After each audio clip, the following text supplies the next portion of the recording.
Welcome to the SolarEdge Learning Lab. In this video, we'll go over battery modes and their descriptions. After connecting to your inverter via SolarEdge SetApp, select Power Control. Select Energy Manager. Select Energy Control.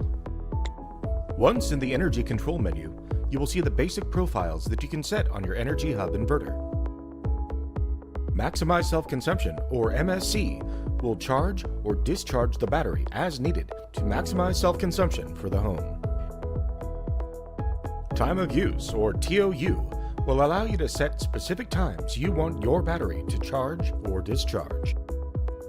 And lastly, Backup Only will discharge your battery only when the power from the grid goes out and the home is in an outage. For this demonstration, we'll select Maximize Self-Consumption. And you're all set.